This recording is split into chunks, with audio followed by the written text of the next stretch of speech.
This chapter is not more on CFA's code of conduct, but it is more and more on the global investment performance standards, talking about from the perspective of uh, how the investment performance need to be reported or represented more at a company level rather than at an individual level. It's more applicable to the brokerage firms. It's more applicable to the equity advisory firms or probably fund managers, portfolio management companies. So these are more just like a quality certification to any company, Six Sigma certification or some such kind of certification which every company goes with, which is a kind of a promotion of their ability in quality. Probably if I say this company is Six Sigma certified or this process is Six Sigma certified, I may make a, or this is an ISO 2000 9001 2000 company. It's a kind of it's a kind of an assurance regarding the quality processes inside the company, right? So probably there is a possibility that they get more customers because of that. So the GIPS is also more from a similar dimension as far as the investment profession is concerned.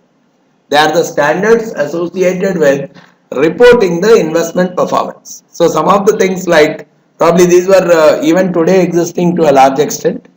Variety of reporting procedures were misleading. Right, mutual funds give 15% return. So these are misleading and probably it does not showcase whether it is you who are creating a difference or in general that is the case. Or probably something which you have achieved in the years of when the economy was good, trying to link it with a bad year of the economy saying that you can do that much. These are all kind of overstatings and misrepresentations.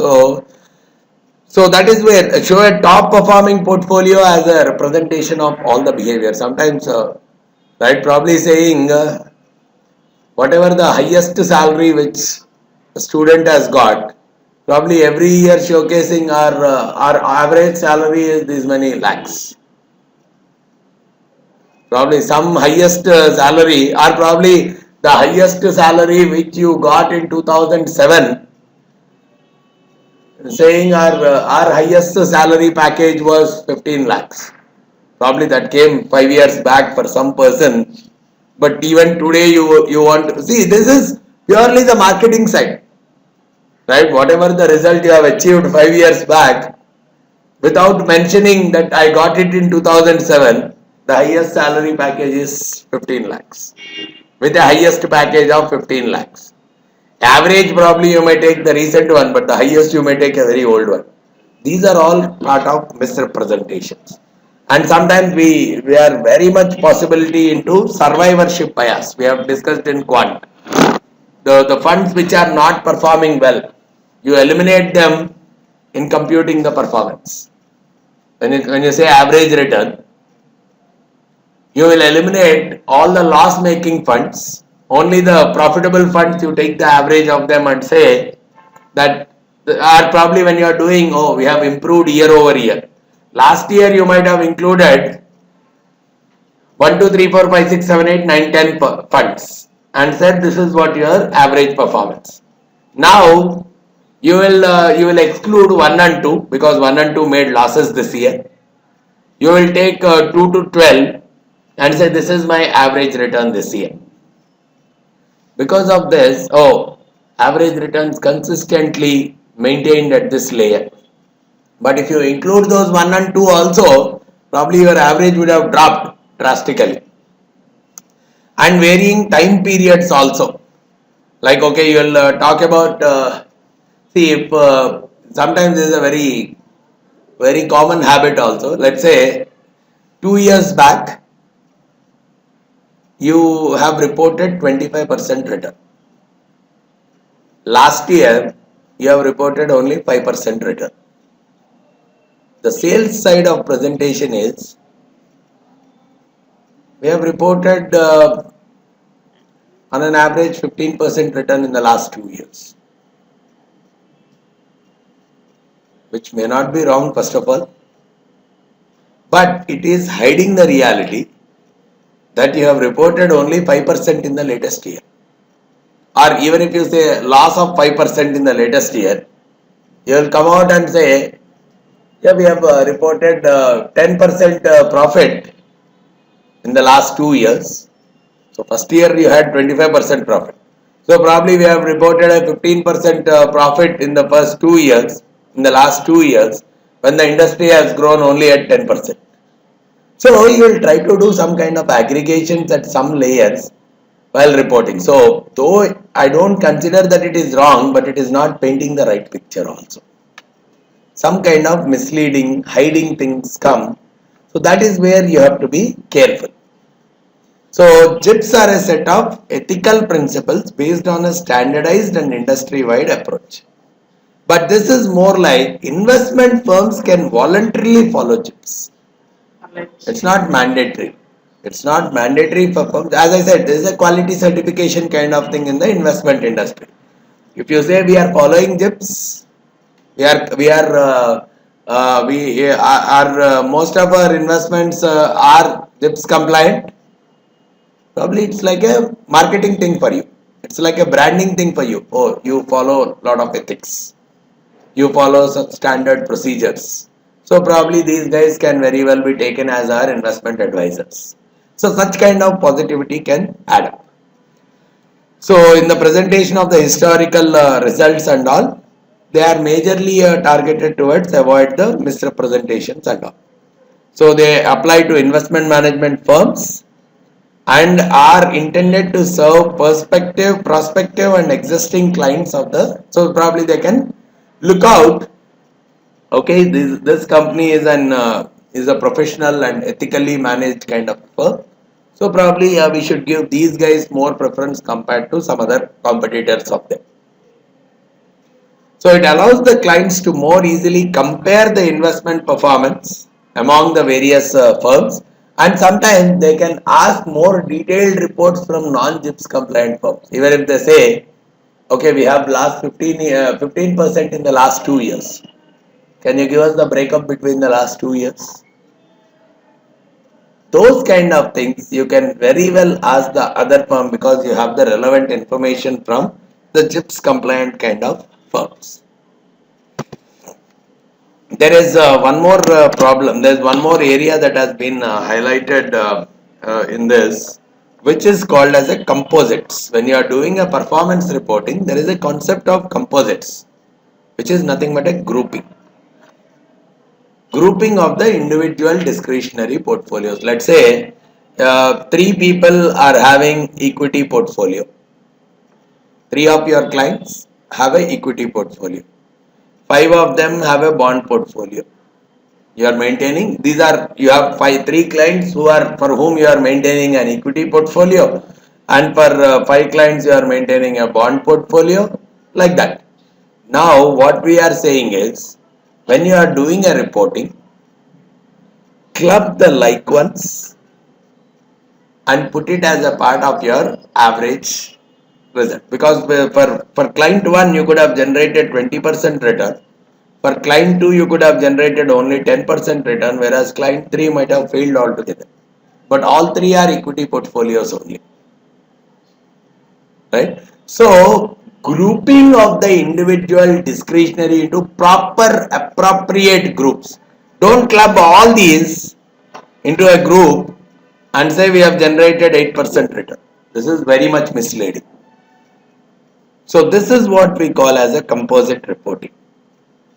Break down into like kind of portfolios, group all of them into one single group and report the performance of each of the group.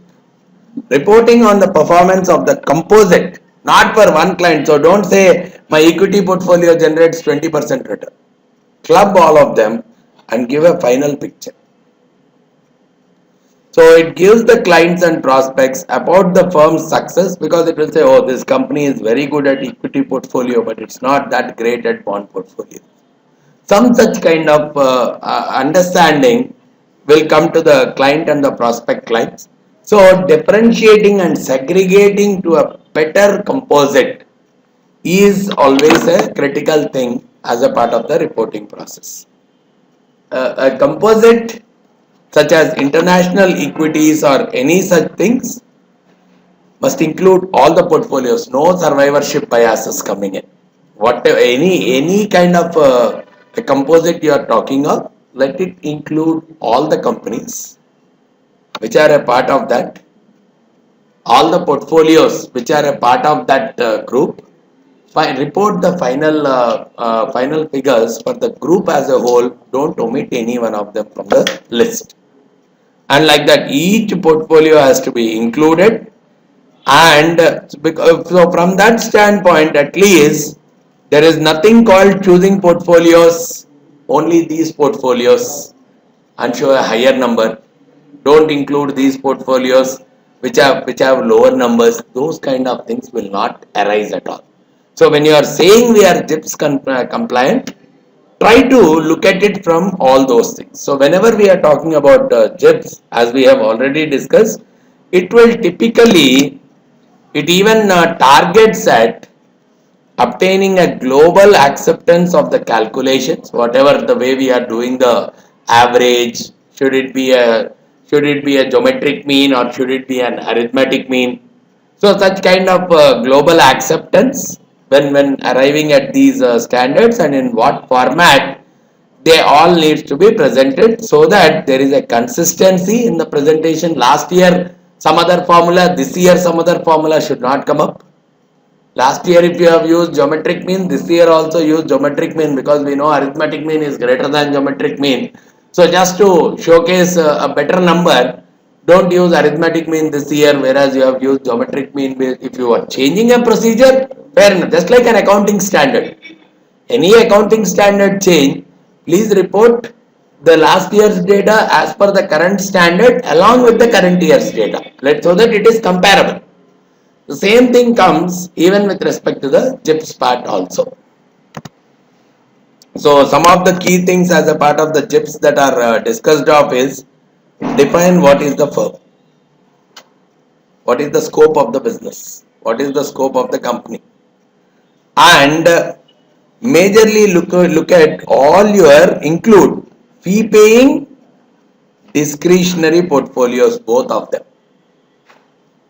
Fee paying are probably just your clients. Discretionary is sometimes the company trades in its own accounts.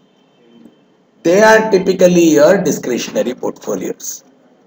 The company trades in its own accounts, right, where no fee or nothing comes, or you are trading in your own personal account.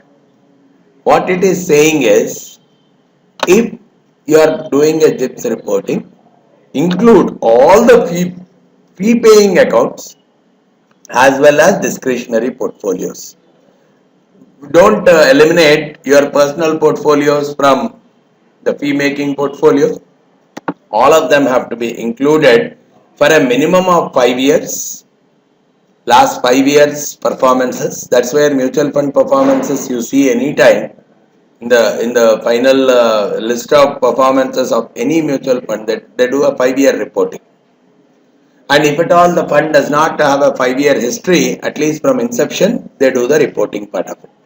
And every GIPS standard contains what is mandatory, which is like a required kind of thing, and what is recommended.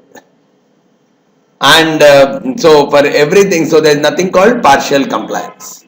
So for every activity there is a required part and there is a recommended part. So when I am saying, okay, the last 5 years performance, what is mandatory to be presented and what is good to present. So mandatory has to be adhered, but if you do these things also, it is good enough. So those are going as a part of recommendations. But whenever which is a requirement, sometimes the recommendation can get turned into a requirement. Right, today, okay, it's a good to do kind of activity, but after some time it may so become that it's mandatory now. Right, so some of the things, if I just give an example, when it comes to defining a firm, It says firms must be defined as a distinct business unit. Whenever we are saying some firm, it has a separate legal existence.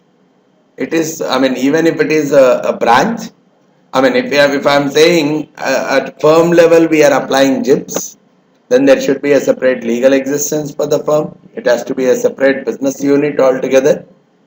And it's also saying total firm assets, whenever we are talking of, it's like a total market value of the discretionary as well as the non-discretionary assets portfolios which you are maintaining. So whenever you are reporting a number for the firm, you have to include what all are discretionary as well as non-discretionary assets that you are fee based as well as non-fee based account, whatever you are maintaining, all of them should be included while reporting the numbers for that firm.